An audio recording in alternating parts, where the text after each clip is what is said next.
устранять пробелы в сложившихся международно-правовых режимах. Для обеспечения их целостности и эффективности необходимо согласие государства на вытекающие из общих принципов права обязательства, как и для обычного международного права и международного договоров. Вопрос формы выражения такого согласия или признания должен быть предметом изучения и отражения как в проектах выводов, так и в комментариях к ним. В процессе работы над темой комиссия должна обеспечить то, что при завершении работы над ней в полной мере была учтена роль государств в признании формирования какого-либо общего принципа права. Участие международных организаций в выявлении и признании общих принципов права должно зависеть от характера и природы отношений, которым применяется соответствующий принцип и мнения государств-членов. Также отдельно приветствуем прогрессивное решение комиссии избегать использования устаревшего выражения «общие принципы права», признанные цивилизованными нациями, несмотря на то, что оно закреплено в статуте Международного суда. Такой подход соответствует принципу суверенного равенства государств, что мы считаем весьма важным.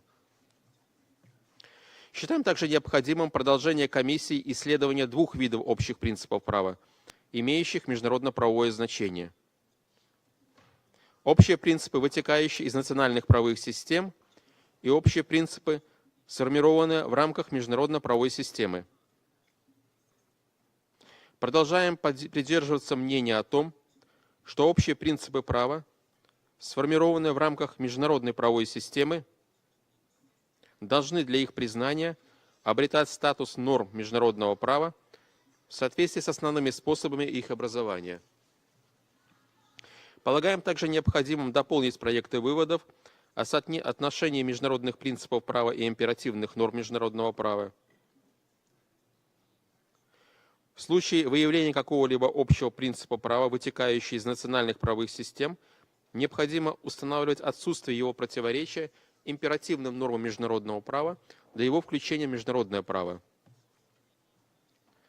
Делегация Республики Беларусь ожидает дальнейших позитивных результатов работы комиссии по вопросам методологии выявления общих принципов права с учетом необходимости сохранения сформированного консенсуса относительно сферы охвата темы, методов ее изучения и формы конечного результата работы комиссии.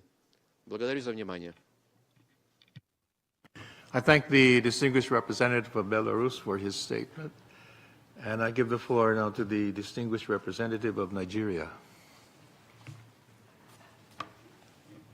Mr. Chair, Nigeria aligns with the statement delivered by the representative of Cameroon on behalf of the African Group and wishes to make these additional remarks in its national capacity. We express our sincere appreciation to the International Law Commission for its exceptional and timely work on the topic of sea level rise in relation to international law. We commend the co-chairs and the entire study group for producing a report of remarkable clarity and depth. These 2025 final reports provide the international community with an indispensable legal analysis of a challenge that touches upon the very foundations of our international order. For Nigeria, this is not a theoretical exercise.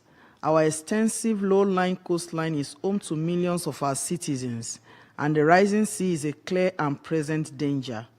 We are witnessing the erosion of our coast, the intrusion of salt water into our freshwater supplies, and the displacement of communities in the Niger Delta and in our economic hub of Lagos. In this, we see our own future intertwined with that of our fellow African coastal states and the small island developing nations who face this threat most acutely. We are bound by a shared vulnerability and a common cause for a just and equitable response. Mr. Chair, Nigeria finds great merit in the legal framework presented by the Commission. With respect to the law of the sea, we strongly endorse the conclusion that legal stability and predictability must be paramount. We agree that the United Nations Convention on the Law of the Sea does not require states to constantly update their lawfully established baselines and maritime zones as coastlines recede. This principle of preservation is a vital safeguard for the sovereign rights of states over their natural resources and is essential for preventing future maritime disputes. Turning to the protection of persons, my delegation shares the Commission's concern over the clear gap in the international legal framework. While we have robust human rights laws, there is no dedicated instrument to address the unique situation of those displaced by sea level rise. We cannot allow a situation where people are left without legal protection.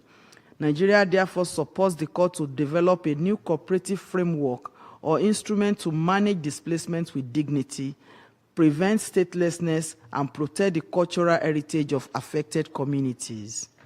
Protection of persons is intrinsically linked to the question of statehood. Nigeria fully concurs with the Commission's conclusion that there is a powerful presumption of the continuity of statehood even in the face of significant territorial loss. A state legal personality and the right of its people to self-determination should not be extinguished by a physical phenomenon. We believe this principle reflects existing customary international law and should be affirmed by the international community. It is worthy of note that the Commission has provided us with legal clarity. It is now up to us to demonstrate the necessary political will. Nigeria believes our collective efforts should be focused on several key outcomes. We must formally endorse the Commission's core conclusions, affirming our collective commitment to legal stability in our maritime entitlement and the continuity of statehood. Nigeria believes we must give true meaning to the principle of cooperation.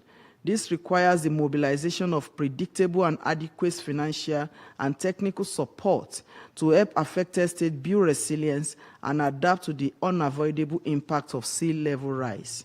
In conclusion, Mr. Chair, Nigeria affirms its deep commitment to multilateralism and the rule of law. The challenge of sea level rise is a test of our collective resolve. By grounding our response in the principles of justice, equity, and shared responsibility, we can meet the test. The International Law Commission has charted a clear course, and it is our duty to follow it together. I thank you, Mr. Chair. I thank the distinguished representative of Nigeria for her statement. I give the floor to our next speaker, the distinguished representative of Spain.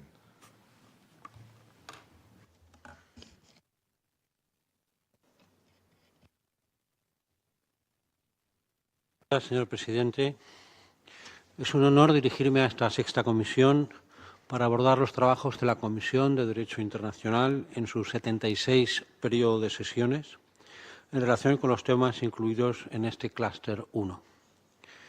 Previamente, España quiere señalar que se alinea con la delegación de la Unión Europea y que desea hacer unos comentarios a título nacional. Señor presidente, comenzaré por la consideración del tema los principios generales del derecho. España agradece a la Comisión de Derecho Internacional y, en particular, al relator especial, señor Vázquez Bermúdez, por la labor realizada durante este periodo de sesiones. Mi delegación, que ha expresado anteriormente ese acuerdo general con el texto del proyecto de conclusiones aprobados en primera lectura, desea hoy mostrar su acuerdo, en particular con diversas modificaciones introducidas en el texto durante este periodo de sesiones. En particular, con la categorización de los principios generales del derecho que realiza el proyecto de conclusión 3, es decir, la distinción entre los principios generales del derecho que se derivan de los sistemas jurídicos nacionales y los principios generales del derecho que pueden formarse en el sistema jurídico internacional. Y asimismo, quisiéramos expresar nuestra conformidad con la metodología en 2 etapas previstas para la identificación, determinación y transposición de un principio general del derecho internacional derivado de sistemas jurídicos nacionales. Proyectos de conclusión 4 a 6. España comparte también la inclusión del proyecto de conclusión 12, relativo a los principios generales del derecho con un ámbito de aplicación limitado. Entendemos que la práctica refleja ciertamente la existencia de principios que son aplicables únicamente en las relaciones entre determinados sujetos de derecho internacional, por ejemplo, entre un número determinado de Estados, pero también principios que se aplican o que son propios de distintos regímenes o de determinados regímenes de derecho internacional o que tienen un ámbito de aplicación material determinado. Y desde este punto de vista, nuestra delegación muestra su satisfacción con la eliminación del párrafo 2 del proyecto de conclusión 7. Por lo que se refiere al párrafo 1 de este proyecto de conclusión número 7, titulado Identificación de los principios generales del derecho formados en el sistema jurídico internacional, España cree adecuada la redacción de este párrafo 1 en la medida en que corre en paralelo a la redacción del proyecto de conclusión 4 sobre principios generales del derecho inforo doméstico. Habla, como lo hiciera el proyecto de conclusión 4, primero de determinar la existencia y el contenido de un principio general de derecho en particular y segundo, de la necesidad de cerciorarse de su reconocimiento. Aunque la cuestión precisa, sin duda, de mayor explicación, España considera correcto que el método para determinar la existencia y el contenido de un principio general del derecho formado en el sistema jurídico internacional, España, considera correcto que el método para determinar la existencia y el contenido de un principio general formado en el sistema jurídico internacional consista en cerciorarse de su reconocimiento por la comunidad internacional. De este modo, se evitan referencias a los términos aceptación y vinculación que, en nuestro parecer, son más propios de otras fuentes del derecho internacional, como la costumbre o los tratados. A diferencia de estas, los principios generales del derecho no son resultado del acuerdo entre los Estados, a los que no imponen obligaciones concretas en sus relaciones mutuas, ni reconocen tampoco derechos subjetivos. Los principios generales del derecho son expresión de los valores jurídicos y, por ello, deben ciertamente ser reconocidos por la comunidad internacional. Señor presidente, en relación con los trabajos contenidos en el capítulo 4 del informe relativo a las conclusiones de la elevación del nivel del mar en relación con el derecho internacional, mi delegación desea agradecer, en primer lugar, el trabajo de los copresidentes del grupo de estudio, así como de los miembros de la comisión que han contribuido a este debate. Los trabajos del grupo de estudio han puesto de relieve que la cuestión de la elevación del nivel del mar es una cuestión de crucial importancia para todos los Estados, porque efectivamente todos los Estados van a verse afectados, y de igual modo ha permitido subrayar la gravedad inmediata que esta amenaza supone para los Estados insulares en desarrollo. Es destacable, en opinión de mi delegación, es destacable la perspectiva adoptada desde el comienzo por el grupo de estudio y la selección de las cuestiones que ha considerado necesarias abordar, a saber, conclusiones relativas a la propia condición de Estado, cuestiones relativas a la protección de las personas afectadas, así como el derecho del mar. Mi delegación quiere destacar que, gracias a los trabajos del grupo de estudio concretados en el informe final, se ha procedido no solo a identificar los elementos de una grave y compleja cuestión, sino también a alcanzar 3 conclusiones muy relevantes. Y estas conclusiones son: primera, nada en el Convenio de Naciones Unidas sobre el Derecho del Mar, nada impide la preservación de las líneas de base y los espacios marítimos a pesar de la elevación del nivel del mar. Segunda, la continuidad de la condición de Estado en el contexto de la elevación del nivel del mar relacionada con el cambio climático, la continuidad de la condición de Estado puede encontrar fundamento en los principios básicos del derecho internacional. Y tercera, el derecho internacional, contiene principios, normas e instrumentos procedentes de diversos ámbitos materiales, pero que pueden permitir la protección jurídica específica de las personas afectadas por la elevación del nivel del mar.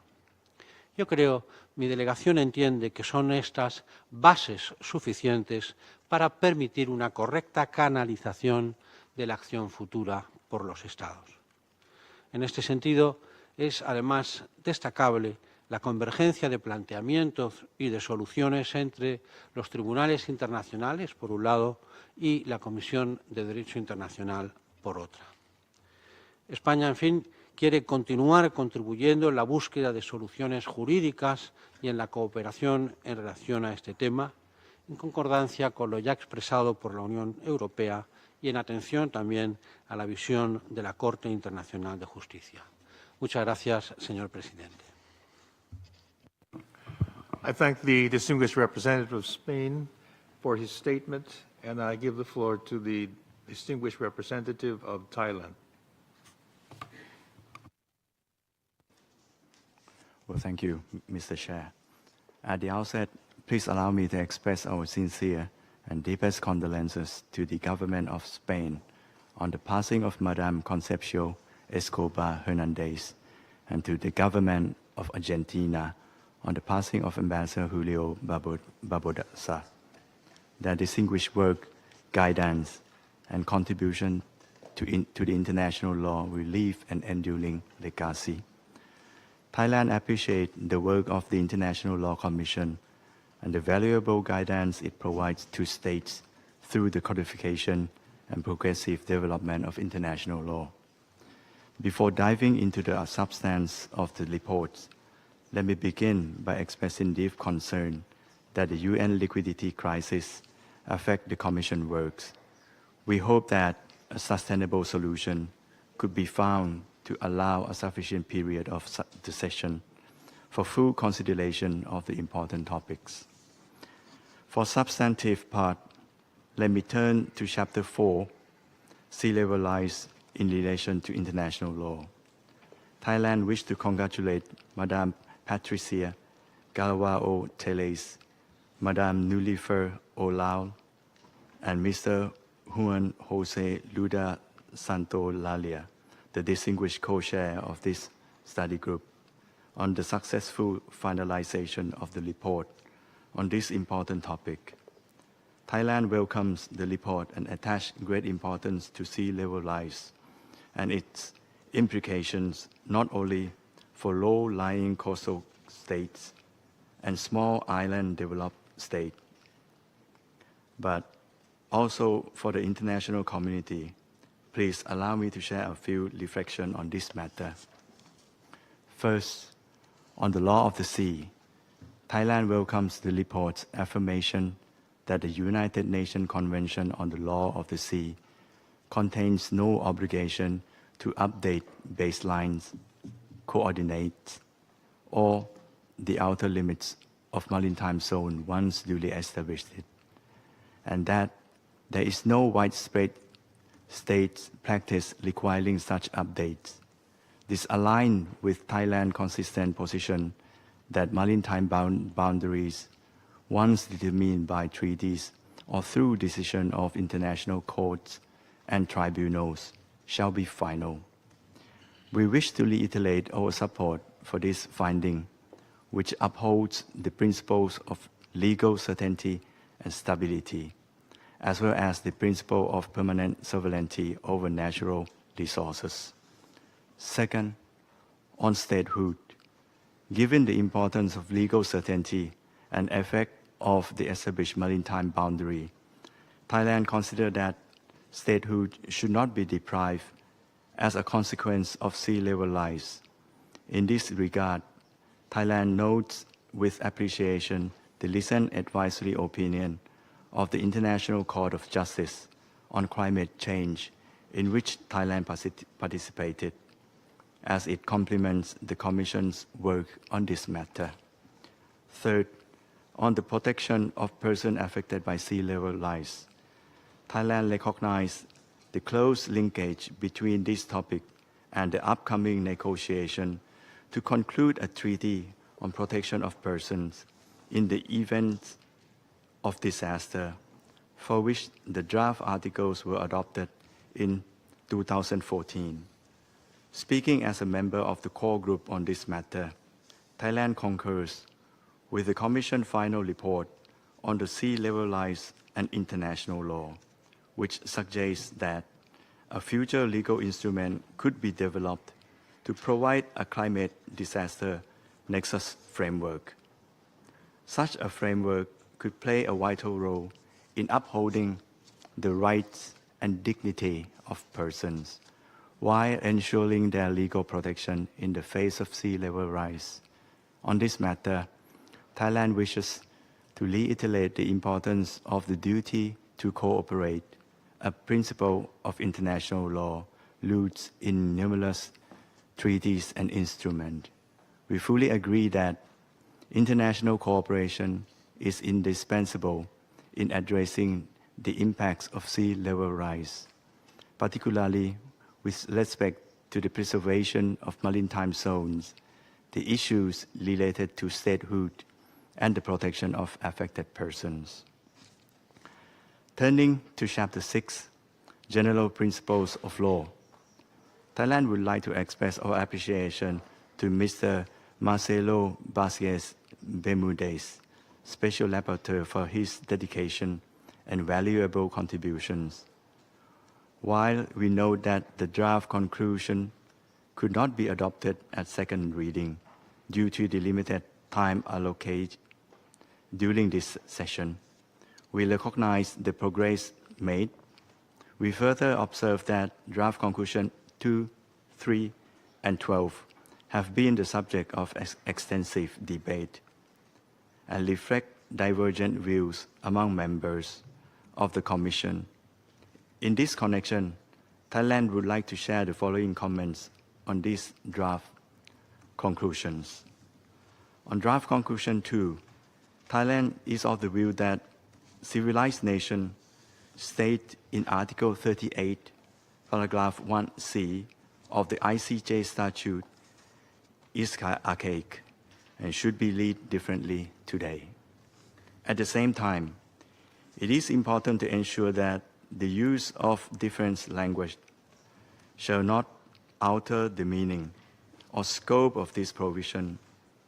Any substitution should reflect the understanding that general principle of law emerge from the domestic legal system of the states, while states remain the primary subjects of international law.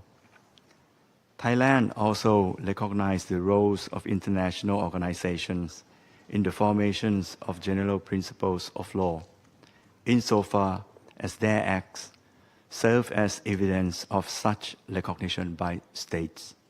On draft conclusion 3, our position is that the criteria for the identification of general principle of law must be clear and distinct from the required elements for the formation of customary international law. In this regard, Thailand believes that caution should be exercised in the interpretation of draft conclusion 3b.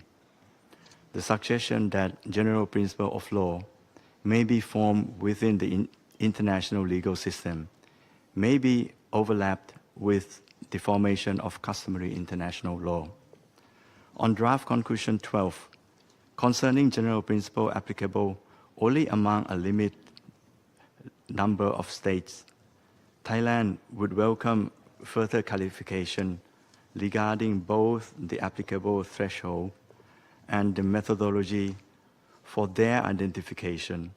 Such general principle of law should be established on demonstrable commonalities among the domestic legal system of the relevant state, accompanied by clear recognition by those states. In this regard, Thailand emphasized that these conclusions should not be conflated with customary international law, which permits the formation of bilateral and regional custom.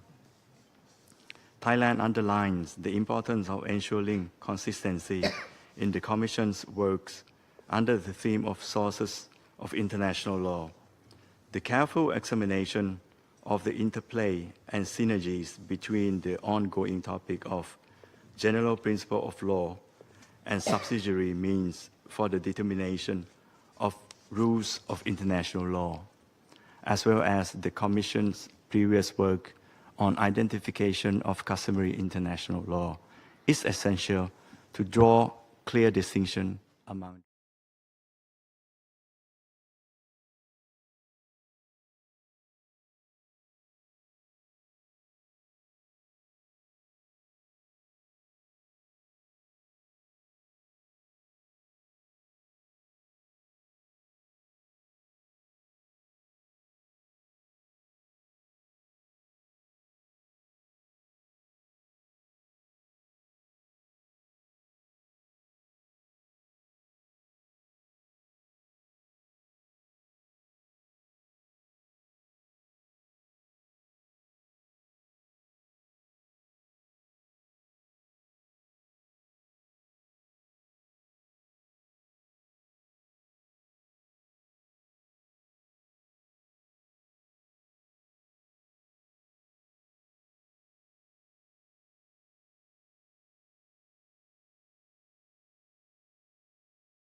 of Cuban nationals who are participating in the ongoing Russian aggression against Ukraine just across our borders.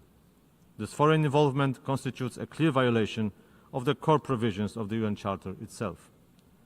We strongly urge Cuba once again to take all necessary measures to prevent its nationals from joining Russian military forces and to ensure accountability for any Cuban involvement in the action that contributes to Russia's aggression.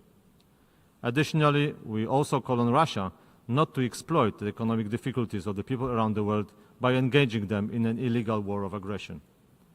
Such actions result not only in a severe deterioration of the economic and humanitarian situation in the attacked country, but actively result in depriving people of their homes, causing deaths, casualties, and immense suffering. This is an unacceptable discrepancy.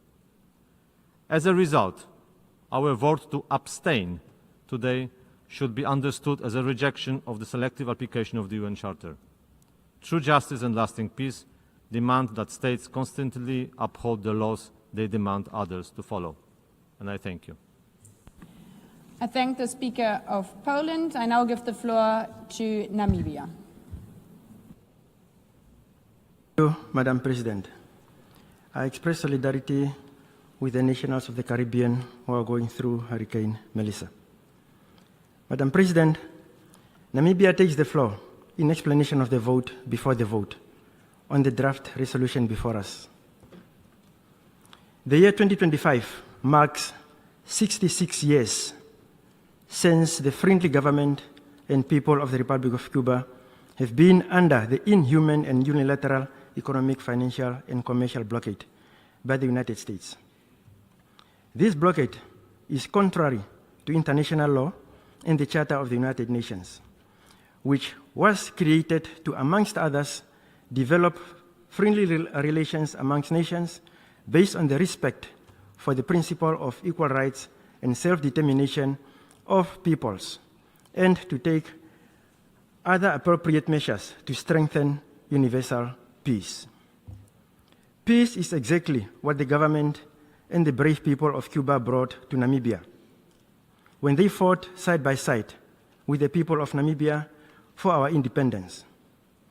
During our struggle, Namibian refugees were also welcomed in Cuba, many of whom returned to build our country and helped to chart the way for our development. However, to date, the right to development of the people of Cuba continues to be curtailed through the imposed unilateral coercive measures by the world's most largest economy. The importation of food, equipment, and other essential material in Cuba is severely curtailed, affecting the ability of Cuba to effectively engage in global trade. Notwithstanding all the challenges the Cuban people have had to face and endure over all these years, they are a resilient people. Cuba has spared no efforts in contributing to the welfare of millions of people around the world through its selfless contributions in so many cases where natural disasters and adversity had struck, or through science, technology advancement, training, and capacity building, support to the international community, and the deployment of medical professionals, and much of the world, of the developing world. Madam President, in his State of the Nation Union address to Congress on 20th January 2015, the former President of the United States of America, Barack Obama, called on lawmakers to lift the embargo against Cuba, stating in his own words, and I quote, "In Cuba, we are ending a policy that was long past its expiration date. When what you are doing doesn't work for 50 years, it's time to try something new. And our shift in Cuba policy has the potential to end a legacy of mistrust in our hemisphere. It removes a phony excuse for restrictions in Cuba," end of quote. This statement is still valid today. However, since June 2017, during the first term of the current President of the United States, measures against Cuba were tightened. This embargo is not only a bilateral issue between Cuba and the United States of America, as we are made to believe. It hinders and affects international cooperation with Cuba.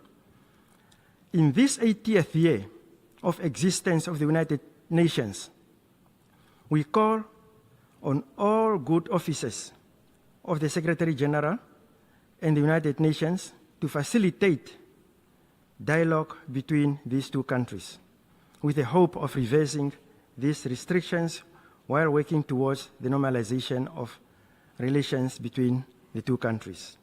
Finally, Madam President, we call for the removal of Cuba from the list of state sponsors of terrorism as a sign towards improving relations between the two countries. Namibia will not deviate from voting in favor of this resolution, and we invite other member states to do the same in solidarity with the people of Cuba. I thank you. I thank the Speaker of Namibia. We have heard the last speaker in explanation of vote before the vote. The Assembly will now take a decision on draft resolution A/80/L6 entitled Necessity of Ending the Economic, Commercial and Financial Embargo imposed by the United States of America against Cuba. Recorded vote has been requested. We shall now begin the voting process. Those in favor of draft resolution A/80/L6, please signify.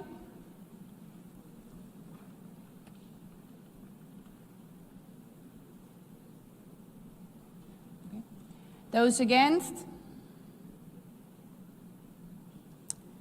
Abstentions? The Assembly is now voting on draft resolution A/80/L6 entitled Necessity of Ending the Economic, Commercial, and Financial Embargo imposed by the United States of America against Cuba. Will all delegations confirm that the votes are accurately reflected on the screen?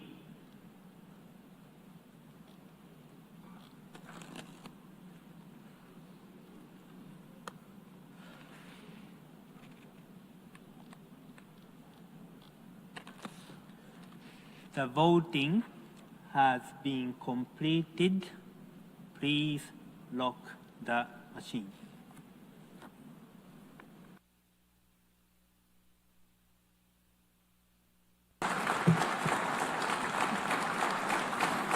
The result of the vote is as follows. In favor, 165, against 7, abstentions 12. Draft resolution A/80/L6 is adopted. Before giving the floor for explanation of vote after the vote, may I remind delegations again that they are strongly urged to limit explanations of vote to 5 minutes, which should in any case not exceed 10 minutes and be made from their seats. As a first speaker, I give the floor to Denmark on behalf of a group of member states. Thank you, Madam President. I have the honor to speak on behalf of the following European Union member states: Austria, Belgium, Croatia, Cyprus, Denmark, Finland, France, Germany, Greece, Ireland, Italy, Luxembourg, Malta, Netherlands, Portugal, Slovakia, Slovenia, Spain, and Sweden. President, as in previous occasions, I reiterate today our conviction that the economic, commercial, and financial embargo imposed by the United States on Cuba has a damaging impact on the economic situation of the country and negatively affects the living standard of the Cuban people. We should not forget that external trade and foreign investment, which are de facto undermined by the embargo, can play a crucial role in setting the country on a path towards modernization, reforms, and sustainable growth, and help the population overcome the economic hardship it endures. The embargo continues to restrict Cuba's ability to import essential commodities for its economy and population, including, among others, pharmaceuticals, medical devices, and other medical supplies. We consider that lifting the embargo could make economic reforms more effective and facilitate the opening of the Cuban economy to the benefit of the Cuban people. We remain concerned about the human rights situation in Cuba, in particular following the events of July 2021, about the severe judgment issued by Cuban courts so far, and about the respect of civil and political rights. We therefore reiterate our call on the Cuban government to fully grant its citizens internationally recognized civil, political, and economic rights and freedoms, including freedom of assembly, freedom of expression and demonstration, and free access to information, to release all political prisoners and those arbitrarily detained, to ratify the UN Covenant for Civil and Political Rights and the Covenant for Economic, Social, and Cultural Rights, and to extend a standing invitation to all UN special procedures to visit Cuba. We strongly emphasize the importance of upholding the UN Charter and respecting the sovereignty, independence, and territorial integrity of all UN members, and urge Cuba to stand in full solidarity with those fundamental principles and work together for their defense. All states have a duty to prevent and not to facilitate violations of international law.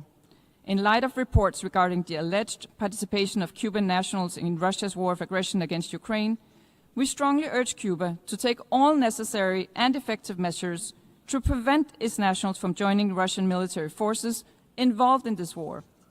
We call for full accountability for war crimes and the most serious crimes committed in connection with Russia's war and aggression against Ukraine.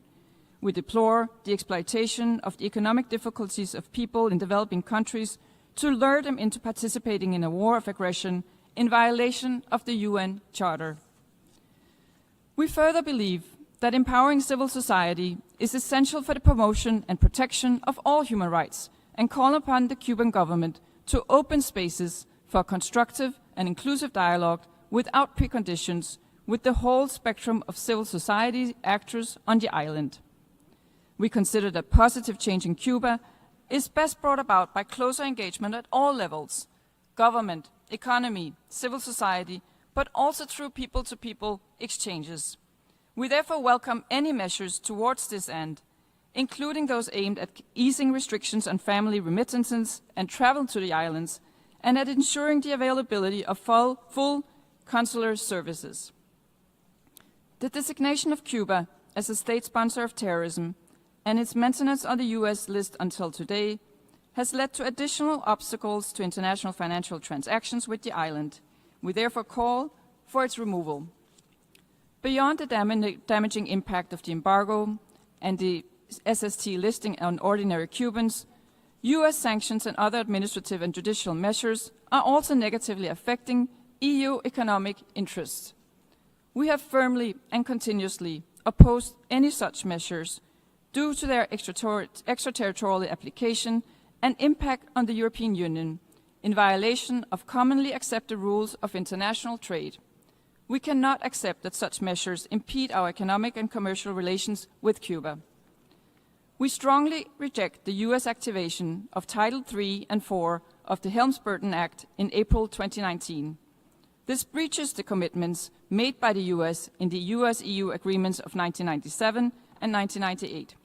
We intend to draw on all appropriate measures to address the effects of the Helms-Burton Act, including in relation to our WTO rights and through the use of the EU's blocking statute and other possible relevant measures to protect EU citizens, businesses and NGOs operating in Cuba or with Cuba against the extraterritorial application of those US sanctions.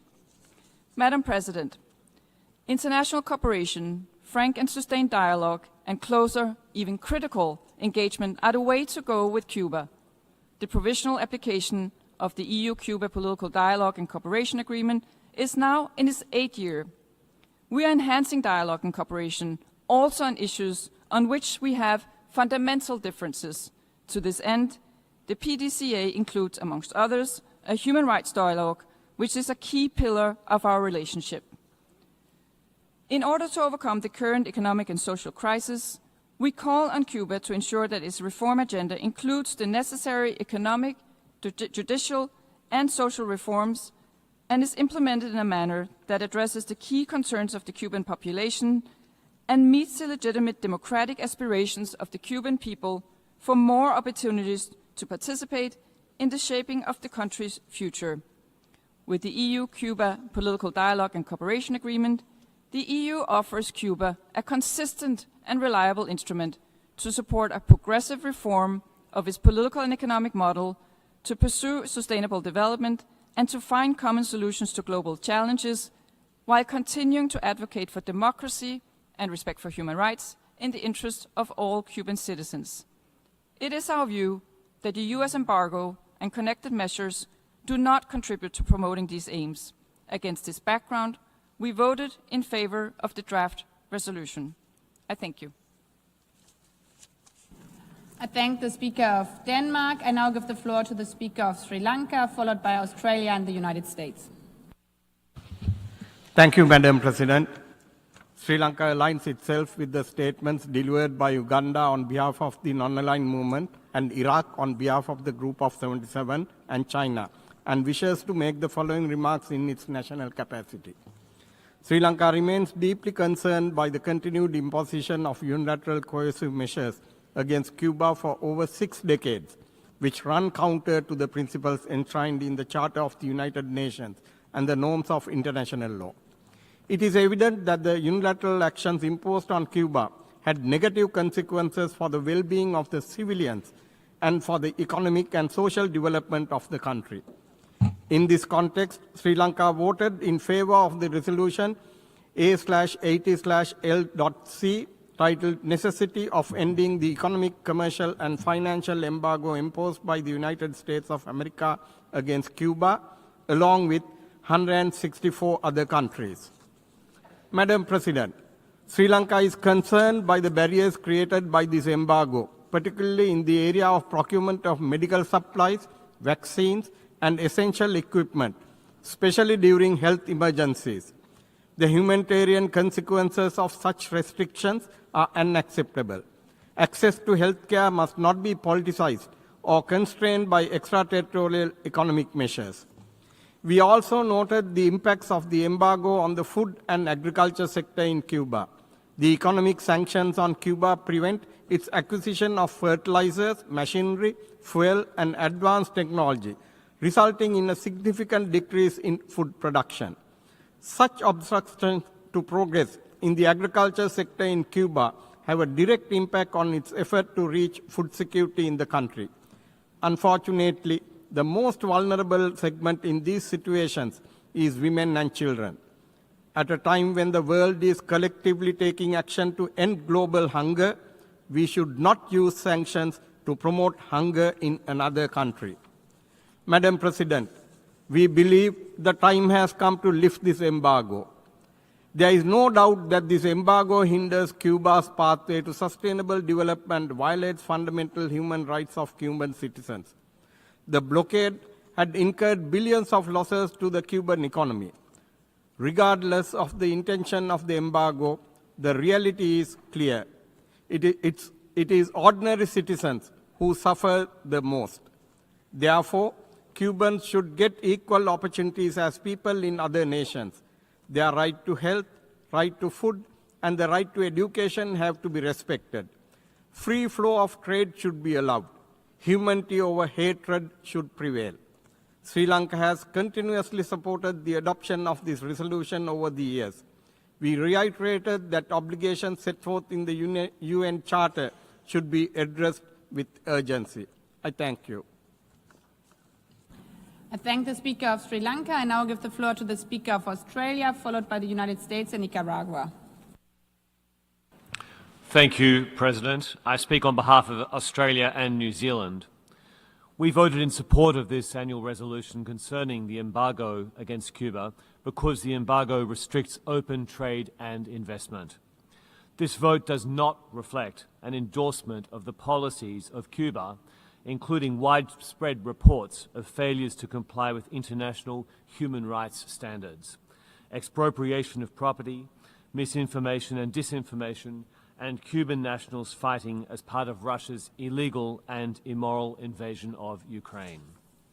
Australia and New Zealand remain concerned by the human rights situation in Cuba, which has continued to deteriorate following the Cuban government's heavy-handed response to peaceful protests in 2021 and ongoing restrictions on the freedom of expression and association affecting everyday Cubans. We take this opportunity to urge the Cuban government to respect the rights of all its population and call for the release of all political prisoners and those who are arbitrarily detained. Thank you, President. I thank the Speaker of Australia. I now give the floor to the Speaker of the United States, followed by Nicaragua and Israel. Madam President, colleagues, let me begin by offering my thoughts and prayers to the people of Jamaica, Haiti, the Dominican Republic, the Bahamas, and Cuba, who are enduring the brutal effects of Hurricane Melissa. The United States shares strong people-to-people bonds with these countries and hopes for minimal damage and loss of life. Unfortunately, the political show by the Cuban regime in New York continues unabated. Yesterday, we witnessed a shameful breach of decorum in this hall. It's obvious the truth hurts because the Cuban delegation attempted to interrupt our speech in order to prevent the truth from being heard. The misuse of a point of order was crude and disrespectful to this institution. The United States will not shrink from speaking truth about the abuses of the Cuban regime. Its failings are the cause of its economic dysfunction, and it continues to collaborate with enemies and adversaries of the United States against our interests, including actively supporting Russia's war in Ukraine. The United States government is satisfied to see so many countries send the regime a message that the international community will no longer tolerate its lies. Its continual plea for international aid, while it refuses to make any political, economic, or social reforms. Its support for rogue states and international terrorists, and most of all, its repression of the Cuban people. The regime is now at a crossroads. It can double down on the failed policies of its past, which will lead to more suffering on the island and more international isolation. Or it can finally abandon its failed, discredited Marxist-Leninist policies and restore to its people their fundamental freedoms. There are consequences for the people in rural Cuba who are only getting 3 to 4 hours of electricity a day, while the regime continues to invest in tourist hotels and hide billions of US dollars in overseas bank accounts. It has consequences for the people of Venezuela, 8 million of whom have fled their homes due to the failed and repressive policies of Comrade Maduro, supported politically and militarily by the Cuban regime, whom itself has forced 1.8 million Cubans to leave their homes since 2021. Combined with the more than 1.5 million from the other authoritarian dictatorship in the hemisphere, Nicaragua, these draconian policies have put immense pressure on all the nations of the hemisphere. The status quo changes nothing. A vote in support of this regime gives it the excuse it seeks to wash its hands of any culpability for its financial crisis and continue to play the blame game instead of implementing meaningful reforms. The first step on Cuba's path to restore fundamental freedoms to its people, which it must take without caveats or preconditions, is to release all unjustly detained political prisoners that remain in prisons around the island. In the meantime, the United States will continue to promote accountability for the communist regime and their reprehensible behavior on and off the island. Thank you. I thank the Speaker of the United States. I now give the floor to the Speaker of Nicaragua, followed by Israel and Ukraine. Señora Presidenta, en estos momentos que la Asamblea nuevamente expresa su apoyo a Cuba y por 33 veces consecutivas pide el fin inmediato del bloqueo de Estados Unidos contra Cuba, el mundo ha sido testigo de esa determinante solidaridad con Cuba y de lo erróneo e ilegal del criminal bloqueo de Estados Unidos contra Cuba. Como todos hemos escuchado, esas expresiones agradecidas y de solidaridad hacia Cuba durante estos 2 días, especialmente lo expresado por distintos representantes de los grupos más importantes que participamos y pertenecemos en Naciones Unidas, como lo expresado por Irak en nombre del G77 más China, por Uganda, por el Movimiento Países No Alineados, por Turquía, en nombre de la Organización de Cooperación Islámica, por Barbados por el CARICOM, Guinea-Bissau por el Grupo Africano, Singapur por el ASEAN y Eritrea por el Grupo de Amigos en Defensa de la Carta de Naciones Unidas. La denuncia de este bloqueo contra Cuba es universal. Solamente el país que lo aplica, Estados Unidos, fue el único que trató de justificar su propia política anacrónica. Ha sido evidente, como ha sido expresado durante todo este debate, el universal apoyo que Cuba recibe de todo el mundo. También que este criminal bloqueo es en sí mismo la más grave, sistemática y flagrante violación de los derechos humanos en contra del pueblo de Cuba. Asimismo, quedó de manifiesto el total rechazo de los países a la inclusión de Cuba en la ilegal y unilateral lista de estados copatrocinadores del terrorismo. Nicaragua, al votar a favor de la resolución recién aprobada, reafirma su inquebrantable solidaridad con la heroica revolución cubana con su gobierno y su pueblo, ejemplo de dignidad, resistencia y solidaridad internacional, reiteramos que el único camino legítimo es el diálogo respetuoso sobre las bases de igualdad soberana, sin condiciones ni amenazas. Señora Presidenta, finalmente deseamos expresar nuestra plena solidaridad con los pueblos de nuestro Gran Caribe, Jamaica, Cuba, Haití y otros estados caribeños que ahora mismo enfrentan los desastrosos embates causados por el fenómeno meteorológico, el huracán Melissa. Nuestras condolencias a las familias y gobiernos por las pérdidas de vidas. Estas tragedias constantes, cada vez más frecuentes y extremas, son las consecuencias del calentamiento global y la crisis climática, acelerada por el incumplimiento de los compromisos legalmente vinculantes de los países desarrollados en la Convención Marco de las Naciones Unidas, como son también el Protocolo de Kioto y el Acuerdo de París.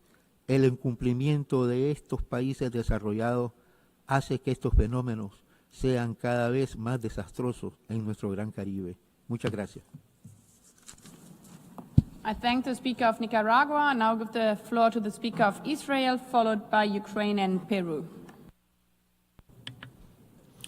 Madam President, yesterday this hall witnessed an unacceptable display of disrespect when the Cuban delegation attempted to silence the United States during its statement. The blatant abuse of a point of order was a clear affront to the dignity and procedures of this institution. It is very unfortunate, though not surprising, to see such misuse of procedural rules in an attempt to undermine the core values of the United Nations, including freedom of speech. Thank you. I thank the Speaker of of Israel. I now give the floor to the Speaker of Ukraine, followed by Peru and Romania. Madam President, Ukraine voted against the draft resolution L.6. This decision reflects our growing concern over Cuba's involvement in Russia's war of aggression against Ukraine. Let me be clear, this vote is not against the Cuban people. On the contrary, we deeply value the Cuban nation, and we respect its right to live in prosperity.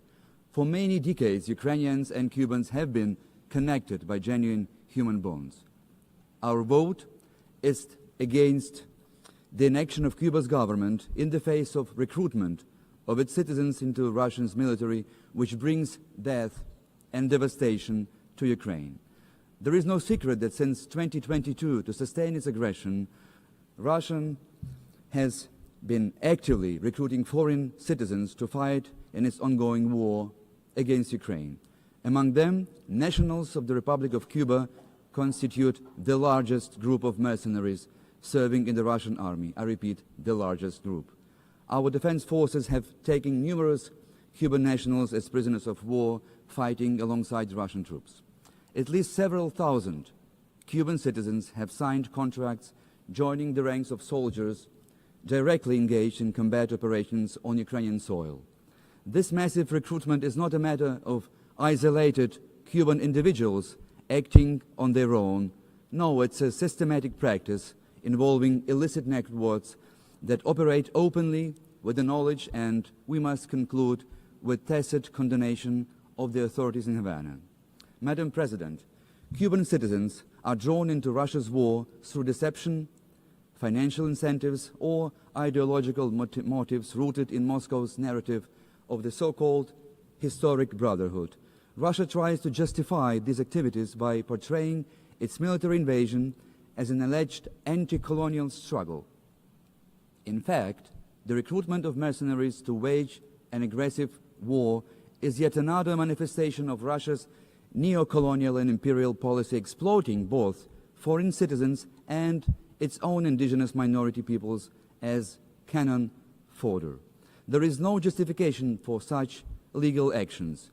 The General Assembly has qualified them as an aggression in violation of the UN Charter that must cease immediately.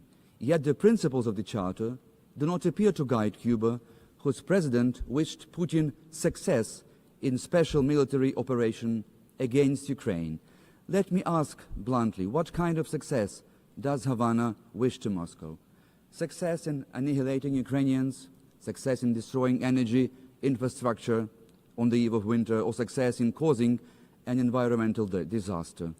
That is precisely what Russia has been doing in Ukraine with the support of Cuban mercenaries serving in the ranks of the Russian army. Madam President, this massive recruitment of Cuban mercenaries must be taken very seriously. It is often carried out through a network of companies that maintain connections with local criminal groups and corrupt officials. Despite all the statements that we heard of Cuba's government rejecting claims of its involvement in Russia's war of aggression against Ukraine, the systematic deployment of Cuban citizens has not been interrupted. Cuba's declared zero-tolerance policy towards mercenarism is just a fairy tale that clearly contradicts the facts on the ground, as the number of Cuban mercenaries remains very high. Madam President, let me conclude. The unwillingness of Cuba's government to stop massive recruitment of its nationals in the Russian war against Ukraine constitutes complicity in aggression and must be condemned in stronger terms. For this reason, Ukraine voted against the draft resolution L.6. Thank you. I thank the Speaker of Ukraine. I now give the floor to the Speaker of Peru, followed by Romania. Gracias, Presidenta. Mi delegación manifiesta en primer lugar su solidaridad con el pueblo cubano y otros pueblos del Caribe por los embates que sufren en este momento por el huracán Melissa. El Perú ha votado hoy a favor de esta resolución, guiado por una convicción constante: el respeto al derecho internacional y a los propósitos y principios consagrados en la Carta de las Naciones Unidas. Estos fundamentos, que incluyen la igualdad soberana de los Estados, la no intervención en los asuntos internos, la solución pacífica de las controversias y la cooperación internacional, son los pilares esenciales del orden internacional y constituyen elementos fundacionales de la política exterior peruana, que es una política de Estado. Conforme al marco jurídico internacional, únicamente el Consejo de Seguridad está facultado para establecer medidas coercitivas en ejercicio de su mandato en materia de paz y seguridad internacionales. Esta es una posición que el Perú ha defendido tradicionalmente y es el único camino para honrar y consolidar a las Naciones Unidas, cuyos 80 años de fundación acabamos de conmemorar hace pocos días. La coherencia en la aplicación de estos principios contribuye a fortalecer la credibilidad del sistema multilateral. Al votar a favor, tal como lo ha hecho de manera consistente durante más de 3 décadas, el Perú reafirma su compromiso con una política exterior constante y previsible, sustentada en el respeto a la Carta de las Naciones Unidas. Preservar los propósitos y principios de la Carta resulta esencial para garantizar una convivencia regional y global regida por normas claras, estables y universalmente aceptadas. Señora Presidenta, el respeto a la soberanía y a la no injerencia debe complementarse con una atención permanente a la situación de los derechos humanos y las libertades fundamentales en todos los países, sin distinción. En efecto, la promoción y defensa de los derechos humanos constituyen una obligación erga omnes. Todos los Estados parte de la ONU tenemos el deber de promover y defender los derechos humanos y las libertades fundamentales y de cooperar con el sistema universal para asegurar su plena vigencia. El Perú considera que en ningún caso el bloqueo económico, comercial y financiero puede servir de pretexto para justificar restricciones o violaciones de las libertades fundamentales. En tal sentido, instamos al Gobierno de Cuba a atender con seriedad y buena fe las recomendaciones formuladas por los órganos y mecanismos de las Naciones Unidas y a adoptar las medidas necesarias para garantizar el pleno respeto y protección de la dignidad humana de todas las personas en su territorio. La verdadera solidaridad con el pueblo cubano demanda, de parte de la comunidad internacional, brindar protección a quienes así lo requieran, y al respeto al derecho internacional y las disposiciones de la Carta de la ONU, incluyen de manera preferente la promoción y el respeto de las libertades fundamentales, uno de los 3 pilares de nuestra organización. Muchas gracias. I thank the Speaker of Peru, and I'll give the floor to Romania, so far the last speaker. Madam President, first I would like to express our solidarity with the people of Jamaica, Cuba, and other Caribbean nations who are in the path of Hurricane Melissa. Madam President, Romania has been supporting this resolution for the past decades, acknowledging the impact of the embargo on the Cuban people, as we have consistently explained every time this resolution was brought to the General Assembly. This year, however, Romania abstained in light of recent information regarding significant participation of Cuban nationals alongside Russian Federation forces in its aggression against neighboring Ukraine.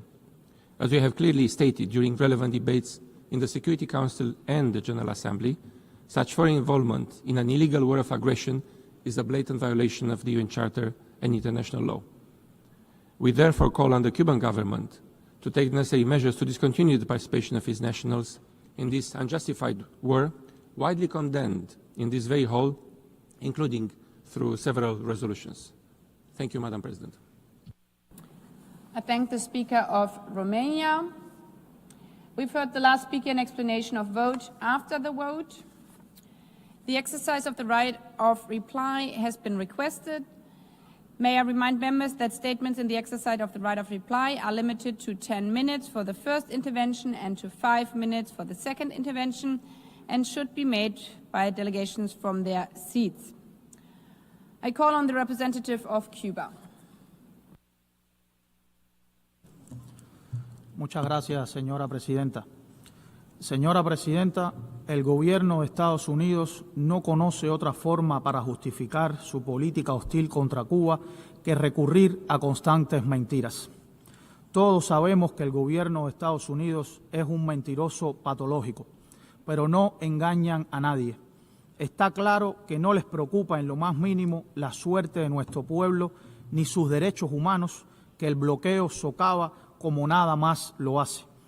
Tampoco les interesa la paz regional que amenazan con su irresponsable despliegue militar en el Mar Caribe. Con tal de provocar sufrimiento al pueblo de Cuba, son capaces de encarar el aislamiento reiterado en esta Asamblea General. Con total cinismo, pretenden culpar a nuestro gobierno de desviar la atención de los efectos integrales de su política sostenida de asfixia. Nadie puede dudar de la capacidad de los Estados Unidos para golpear la estabilidad económica de cualquier país. Así se evidencia actualmente con la imposición de aranceles a numerosos países del mundo. En nuestro caso, lo llevan haciendo por más de 60 años. Señora presidenta, la injustificable permanencia de Cuba en la arbitraria, fraudulenta y unilateral lista de estados supuestamente patrocinadores del terrorismo es una medida dirigida a fortalecer la política de máxima presión contra nuestro pueblo. Todo el mundo sabe, incluyendo las agencias de seguridad de los Estados Unidos, que Cuba no patrocina el terrorismo y que, por el contrario, hemos sido víctimas de este flagelo, particularmente del que se ha organizado, financiado y protegido desde territorio estadounidense. Estados Unidos tergiversa de forma deliberada la cuestión de los derechos humanos en Cuba. No hay violación más flagrante, masiva y sistemática que el bloqueo de los Estados Unidos contra Cuba. Estados Unidos no tiene autoridad moral alguna para dar lecciones en derechos humanos, ni a Cuba ni a nadie. El gobierno de ese país es responsable de ejecuciones extrajudiciales, secuestros y torturas. Caza y encierra a los inmigrantes, militariza grandes ciudades, censura a medios y periodistas. Ese es el país con un serio problema de inseguridad ciudadana, violencia y brutalidad policial. Durante la actual administración estadounidense se han exacerbado las encarcelaciones a gran escala, la discriminación racial sistemática, la brecha de riqueza, la xenofobia, entre otros fenómenos. Estas son prácticas alarmantes que desmontan cualquier intento del gobierno estadounidense de presentarse como un paladín en derechos humanos. Estados Unidos demuestra un profundo desconocimiento sobre cómo funciona el restringido comercio entre Cuba y Estados Unidos en el caso que se pudiera denominar de esa manera. Si realmente le interesara a Estados Unidos comerciar con Cuba, escucharía a la mayoría de los ciudadanos de su país que apoyan el levantamiento incondicional del bloqueo y a los cubanos residentes que demandan ayudar a sus familias en Cuba. Es lo que dicta la razón y la justicia. Señora Presidenta, el gobierno de Estados Unidos miente descaradamente al acusar a Cuba de estar implicada en la trata de personas. Sabemos que esa narrativa no es más que un pretexto para continuar arreciando el bloqueo contra el pueblo cubano. Al hostigar la cooperación médica cubana con prácticas mafiosas y chantajes directos sobre las autoridades de países que la reciben, Estados Unidos pone en riesgo el acceso de cientos de miles de personas a servicios de salud de calidad. Señora Presidenta, deseo dejar meridianamente claro que Cuba no forma parte del conflicto armado en Ucrania ni en ningún otro país. El gobierno cubano conoce que nacionales cubanos en cifras imprecisas han participado por su cuenta en las operaciones militares de ambas partes en ese conflicto. Ninguno de esos nacionales cuenta con el consentimiento, el estímulo o el compromiso alguno del gobierno cubano para la participación en ese conflicto. Señora Presidenta, el gobierno de Estados Unidos no tiene ni escrúpulos ni ética alguna, ni compromiso con la verdad, a fin de lograr sus intereses geoestratégicos. No existe en su discurso algún argumento válido o que goce del reconocimiento de los miembros de la comunidad internacional. Prefieren mantenerse aislados, como se ha demostrado nuevamente en esta Asamblea, sometidos al descrédito que ha generado el sostenimiento del bloqueo por más de 60 años antes de reconocer su fracaso en el cumplimiento de su objetivo de destruir a la revolución cubana. Frente a los intentos por calumniar y destruir la obra humanista de la revolución cubana, el pueblo y gobierno cubanos se mantendrán firmes en su invariable decisión de continuar construyendo una sociedad cada vez más justa y solidaria. Muchas gracias. I thank the Speaker of Cuba. As there's no further request of reply, may I take it that it's the wish of the Assembly to conclude its consideration of Agenda Item 38? It is so decided. The meeting is adjourned. I wish you all a good day.